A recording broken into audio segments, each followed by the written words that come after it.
And welcome to Hannity. All right, tonight we are only 63 days away from the all-important midterm elections. There are dozens of very close, very critical races. Nothing you should take for granted. But the stakes, they could not be higher. And straight ahead, we're going to lay out exactly what is at stake for every American. And in the coming days and weeks, we will monitor all the key matchups all across the country, including Pennsylvania, where the socialist, Bernie-loving, trust fund brat who never worked a day in his life in a hoodie, John Fetterman, he is now refusing to debate his opponent, world-renowned surgeon, Washington outsider, Dr. Mehmet Oz. Now, early voting in Pennsylvania, it starts in 2 weeks. The people in the Commonwealth of Pennsylvania, they need answers to all of his insane, radical positions that are truly to the left of Bernie Sanders. And after his catastrophic stroke, we wish him the best health. It does not appear that Fetterman is capable of debating, much less serving as a U.S. Senator. We have all those details coming up tonight. Plus, the political weaponization of our justice system has never been more apparent. In a moment, we're going to bring you shocking new revelations about the apparent Hunter Biden cover-up, along with the very latest on the DOJ's witch hunt against Donald Trump. But first, the Democrats want the upcoming election. They want this to be about anything other than their disastrous, failed record.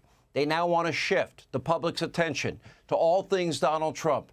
Are you or have you ever been a supporter of Donald J. Trump? If so, President Biden, he has a message for you. Because according to Joe, well, so-called MAGA Republicans, you are a threat to democracy. We're all enemies of the state. A pretty disgusting, blatant, focus group tested effort and slogan to distract you, the American people, for what are catastrophic policies and a horrific agenda, and he's doing it just in time for the midterms. It is by design, not unlike, for example, Barack Obama, bitter people clinging to their God, guns, Bibles, and religion, or Hillary Rodham Clinton, irredeemable, deplorable comment, or Peter Strzok's, Trump supporting smelly Walmart shoppers. You know, why are the Democrats doing this? Ask yourself. They can't run on their 40-year high of inflation that they caused, the recession that they caused, the looming housing crisis, all of which they caused. Gas prices now double what they were under Donald Trump. Fentanyl, record amounts of opioids crossing our border, they caused, they're allowing. Violent crime in small towns and big cities all across the country. Open borders, the Afghanistan disaster, war in Europe. Joe wants you to forget about all of that. That's not what this midterm is about, or he's hoping it won't be about. He wants you to concentrate instead on hating half the country, hating your neighbor. Now, last week, he kicked off his new political campaign in front of Independence Hall, billed as an official taxpayer-funded presidential address with Marines in the background used as political props, and the stage was lit with an ominous blood-red glow that was so menacing, even fake news CNN was scared by it, so they attempted to alter the color on the fly. You can't make that up, turning it into more of a hot pink. Now, make no mistake, the imagery was beyond creepy, but the speech, it was far worse. Take a look for yourself. Donald Trump and the MAGA Republicans represent an extremism that threatens the very foundations of our republic. MAGA Republicans do not respect the Constitution. They do not believe in the rule of law. They do not recognize the will of the people. They refuse to accept the results of a free election. MAGA forces are determined to take this country backwards to an America where there is no right to choose, no right to privacy, no right to contraception, no right to marry who you love. They promote authoritarian leaders, and they fan the flames of political violence. So let me make sure I have this straight. If you ever question the results of an election, you are a threat to democracy, unless, of course, you're a Democrat. Here's the tape to prove it. I believe he knows he's an illegitimate president. You can run the best campaign. You can even become the nominee, and you can have the election stolen from you. The president is an illegitimate racist occupying the White House. The Russian weighing in on the election, the Russian attempt to have the election, and frankly, the FBI's weighing in on the election, I think makes his election illegitimate. He's illegitimate. And my biggest fear is that he's going to do it again with the help of Vlad, his best pal, and we're going to be stuck for 6 more years with this guy. And that is terrifying. It's terrifying. Would you be my vice presidential candidate? Folks, look, I absolutely agree. That is but the tip of the iceberg. Take a look at your screen. Almost every major Democrat in America has been an election denier at some point during their career. It would literally take us the entire hour to show you every single instance that we've chronicled. Now, of course, they all get a pass from the big guy, Joe Biden, and the media mob, even his own press secretary, Karine Jean-Pierre, who is a frequent election denier herself and a conspiracy theorist. She accused Donald Trump of stealing the election in 2016. And in 2020, she tweeted, quote, "Reminder, Brian Kemp stole the gubernatorial election from Georgians and Stacey Abrams." But today, she told our very own Peter Doocy that it was okay for her to claim elections were stolen because she had a really good reason to do it. Take a look. You tweeted in 2016 I knew this was Trump coming. stole an election. I was waiting, Peter, when you were going to ask me that question. Well, great. Here we go. You tweeted Trump stole an election. You tweeted Brian Kemp stole an election. If denying election results is extreme now, why So let's be really clear. That comparison that you made is just ridiculous. I have been. Well, you're asking me a question. Let me answer it. and you said it was ridiculous. I was talking specifically at that time of what was happening with voting rights and what was in danger of voting rights. That's what I was speaking to at the time. If Democrats question election results, they're not a threat to democracy. They don't care less about free and fair elections. They never graciously accept election results themselves, and we've got all the evidence to prove it. They don't value the Republic, our Constitution, our Bill of Rights. They just want power. And the ends will always justify the means. To them, it's all about power. They want to fundamentally transform this country, as you are now witnessing. So on November 8th, here is what is on the ballot in every state, every city, every town, every county. It's capitalism versus New Green Deal socialism. It's about individualism versus collectivism. It's about freedom versus government control. Democrats, they want higher taxes. Republicans want to cut taxes. Democrats want more audits, 87,000 new IRS agents to harass innocent American citizens. Republicans want less taxes, lower taxes, fewer regulations, more freedom, more liberty, more money in your pocket.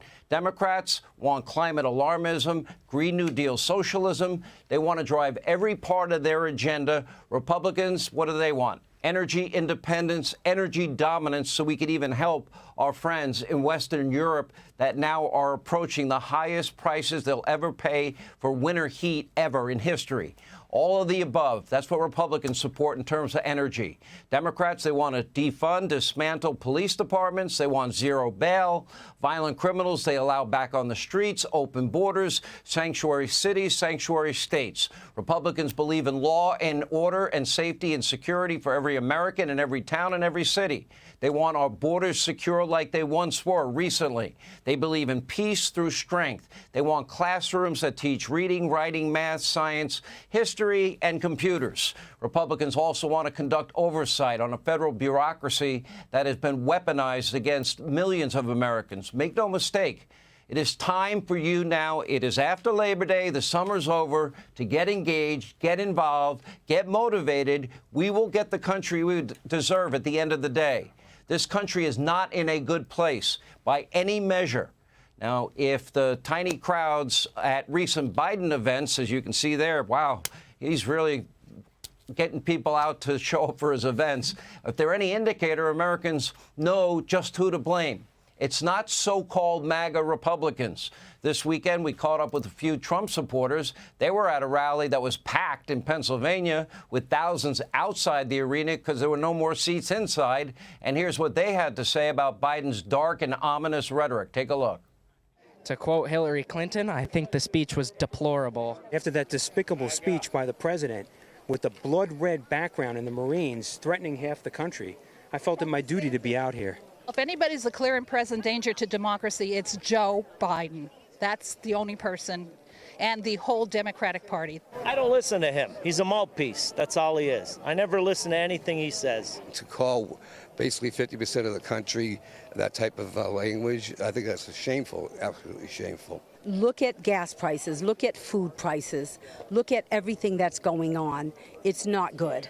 So what he's trying to do is demonize the people that he feels is going to win and fix things. Joe Biden, you've totally lost it, but we all know you're just a shell. You're not even in charge. I can't live with this guy in office.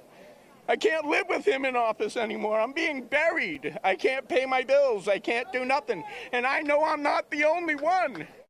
Americans, they are suffering, and Joe Biden simply doesn't care because his radical left-wing agenda is more important. But tonight, there might be one person even more out of touch than Joe himself. That would be Hillary Clinton, who will never be president, is now inserting herself into the DOJ and their latest anti-Trump witch hunt, which was and she was absolutely giddy that Biden's DOJ raided Trump's home Mar-a-Lago. This is what she tweeted today, quote, "I can't believe we're still talking about this, but my emails, as Trump's problems continue to mount, the right is trying to make this about me again. There's even a Clinton standard. The fact is I had 0 emails that were classified."